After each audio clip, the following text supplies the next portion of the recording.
One of Us is Next, Chapter 20, Knox, Friday, March 20th. Sandeep frowns at the envelope and holds it up to the light. Yeah, I think it's the same person who sent the last couple threats. The label has the exact same font. Bethany is perched at the edge of the desk Sandeep and I are sharing. She squints and leans over. Font? That looks like handwriting.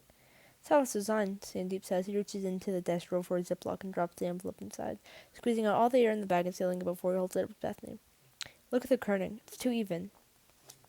The what? Bethany asks. Kerning, the spacing between the individual letter forms, Sandeep explains. It's a typography term.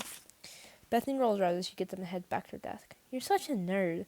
It's not nerdy to care about fonts, Sandeep calls after her. Typography is an art form. Bethany sticks her tongue out at him and grabs her bag. If you say so, I'm out, boys. Don't stay too late. I told him my desk chair beside Sandeep. Are you going to open it? Read what's inside? Later, when I'm wearing gloves, he says. I frown confused. Why would he need gloves? And he adds, at this point, we've got enough threats from this particular individual that we need to hand it over to the police. I want to contaminate the envelope as little as possible before then. I can't take my eyes off the envelope. Last note I read is still seared into my brain. I'll enjoy watching you die. What do you think this person's so mad about? I asked. The threat's not specific, but I've had to guess it's the D'Angelo case, Sandeep says, so promptly that I can tell he's thought about this a lot. He pushes a Ziploc bag into one corner of the desk. People get very angry when police officers are accused of a crime, but that anger is often displayed towards the accuser or the victim. The conflict between obedience to authority and personal consensus is well documented. Right, I say, although I only got about half of that. When Sandeep launches into professor mode, he's a little hard to follow. Plus, I'm distracted, checking my phone for updates. Maeve's oncology appointment ended 4 hours ago, and she told me when we left the office that they wouldn't have results for a while. They're rushing it, but it might still take a few days, she said. Lab hours are hard to predict. Still, I keep hoping that rushing it means this afternoon. We're in the 21st century, after all. This morning, I was still mad at Maeve. I was okay with the fact that holding a grudge might lose a friend, but that was when loss was a tangible, permanent thing. Now I can't stop thinking about how rare it is to have someone you can be completely real with, even when things get raw and uncomfortable and a little scary, especially then. All I want is for my friend to be okay. Anyways, try not to worry too much. We'll take care of it. I blink at Sandeep's voice, and the office comes back into focus. He sends a pile of folders towards me across the desk. In the meantime, Eli needs somebody to give him details about next week's court schedule, and I, my friend, am not it. He runs a hand over his already smooth dark hair. I have a date. I sneak a look at my phone. Nothing. 6:30 on a Friday probably isn't prime time for medical updates. What about those child labor laws you're always going on about? I ask. They cease to exist when I have a date, Sandeep says, jerking his head towards the smaller conference room. Eli's in Winterfell. He just needs the basics on his calendar for now. Make another one of your magic spreadsheets. He loves those. He then tugs at his collar, looking guilty. Unless you need to get home. I mean, it is kind of late.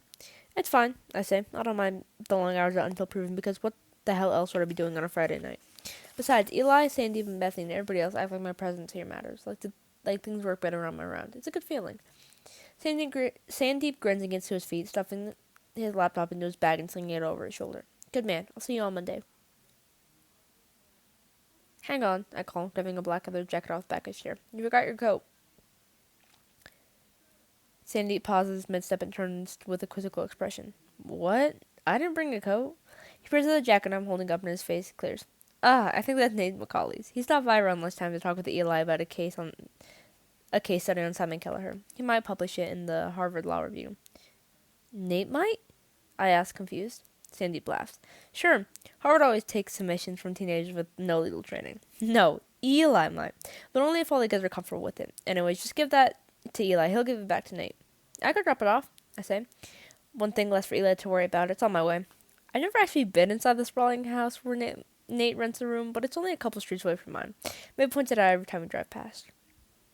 You sure? Sandeep asks. I nod. You're the best, he says, cocking finger guns at me, backing out the door. Then he's gone. I head for the conference room. Eli's on his phone when I enter. Winterfell, and he waves me into a chair. I promise I won't, he says. I'll shut my phone off. His tone is a lot warmer than it is when he's talking to a client or another lawyer. Sorry to guess this wasn't a business call, even if he hadn't added. I love you more, Angel. I'll see you soon. He puts his phone down and gives me a distracted nod. I need to fit everything into 4 days next week.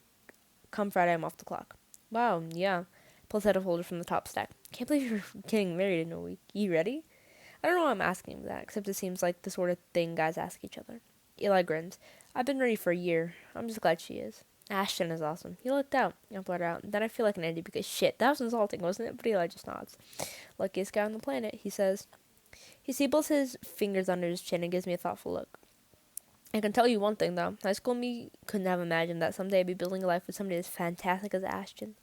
Back then, the only time girls paid attention to me was when they wanted help with their homework. I didn't even have a date until I was 19. Really? Oh yeah, Eli shrugs. Takes a while for some of us. Good thing life is long and school is short, although it doesn't feel like it at the time. His gestures at one of the folds in my hand. Is that Carol? Let's start with that. Yeah, I say and hand it to him. That was a transparent attempt to make me feel better about the fact that I'm here every Friday night. And you know what? It kind of worked.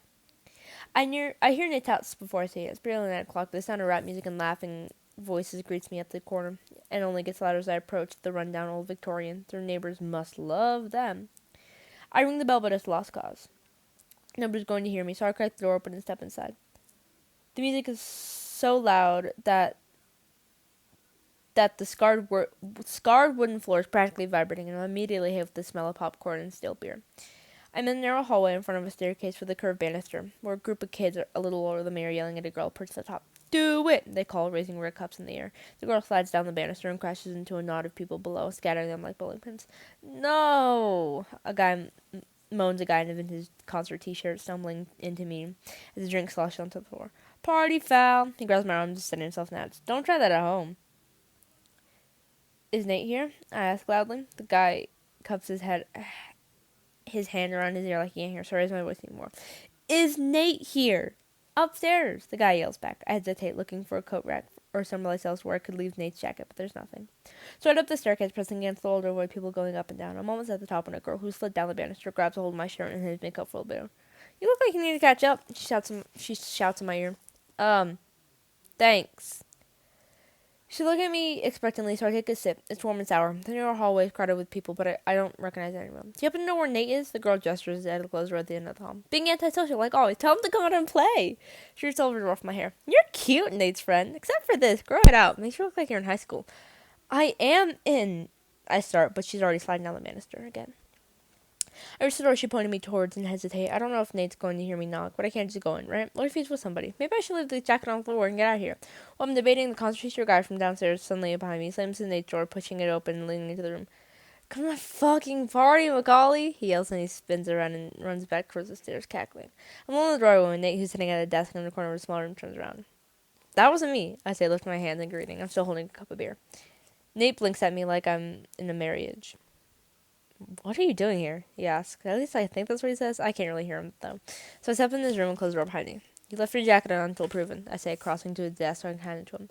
I told Eli I'd drop it off. Maeve told me where you live. Shit, I didn't even notice it was gone. Thanks. Then he takes the jacket from me and tosses it onto the foot of his unmade bed. Other than that, his room is relatively neat, especially compared to the rest of the house. Japanese movie posters covers the wall, but there's not much else here besides the desk, the bed, a low dresser, and an open terrarium containing a large yellow-brown reptile. I jump when it scratches one claw against a glass. That's Stan, he says. Don't worry about him. He barely moves. What is he? I ask. He looks like a miniature dinosaur. Bearded dragon. God damn it, even Nate's pet is cooler than mine. So, you made it through the obstacle course downstairs, huh? Nate asks. Is your house always like this? Nate shrugs. Only on the weekends. They usually clear out by 10. He leans back in his chair. Hey, you have any update on Maeve? She said you were going with her to the doctor today, but that's the last I heard from her. Nothing yet. She doesn't think she'll hear till Monday at the earliest. I show my free hand in my pocket with a rush of guilt. Instead of feeling jealous of Nate like usual, I should thank him for being a better friend to Maeve than I was. I'm glad you convinced her to tell her parents. I didn't even know. I feel like a jerk. Yeah, well, don't beat yourself up about it. Nobody knew, Nate says, tapping the pencil he's holding against the desktop in front of him. The desk is empty except for a battered laptop, a stack of books, and 2 pictures. One of a kid posing with 2 adults in front of what looks like a Joshua tree, and the other of Nate and Bronwyn. She's behind him, her arms around his neck while she kisses his cheek and looks happier in the picture than I've ever seen him look in person. Nate's eyes linger on the photo, and I start to feel like an intruder. I'm about to back away when I catch sight of his laptop screen. You doing construction homework? I ask. What? Nate looks down with a short laugh. Oh, no, I've been helping your dad your dad document cleanup work at the mall site where Brandon Weber died. We have to take pictures of everything for the investigation. He gestures to the screen. These are bugging me, so I keep looking at them. Why? I ask, curious. My father won't tell me anything about the side investigation. These pictures on Nate's computer don't look like much, just piles of shattered wood on a rough cement floor. Because what's not there, I guess. There's not all the debris you'd expect when a well-constructed landing crashes down.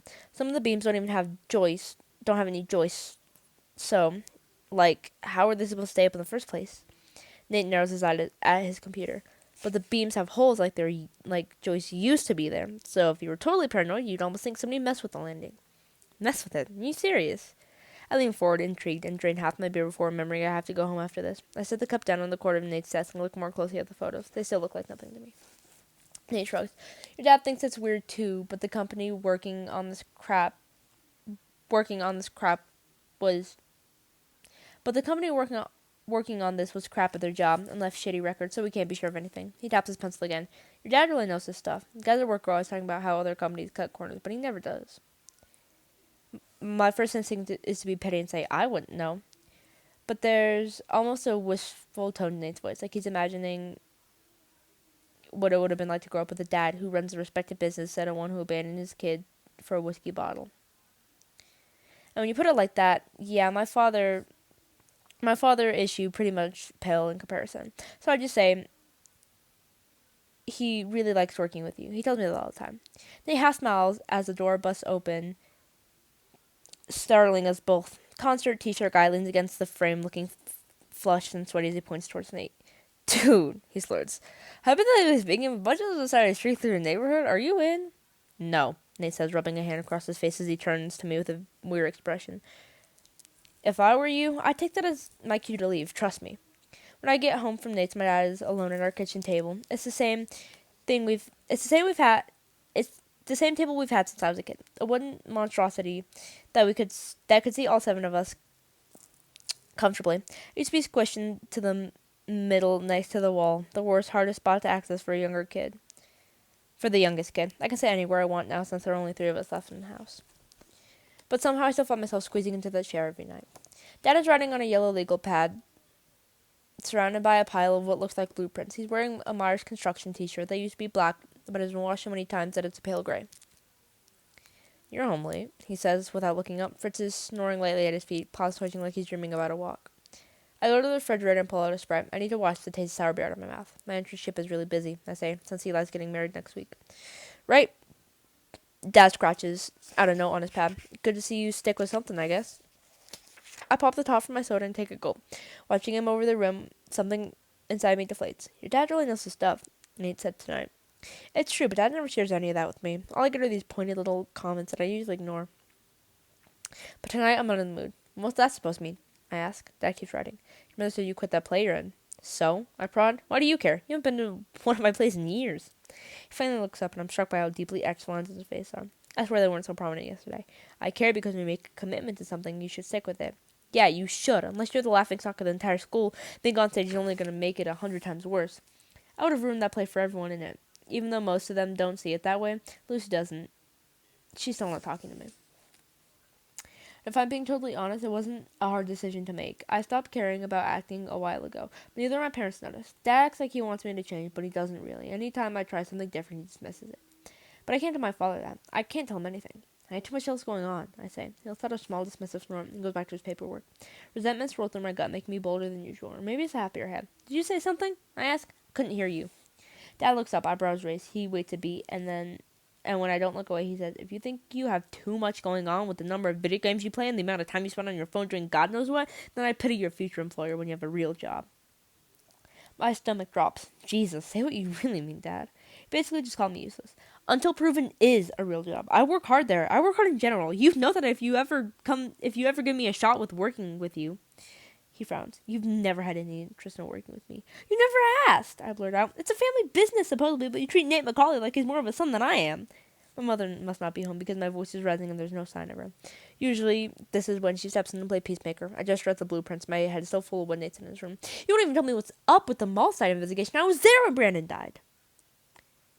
Dad's face gets thunderous. Uh-oh. That was the wrong card to play. I want to sink into the floor as he leans forward and points his pencil at me. You were trespassing, he says, stabbing the pencil forward with every word.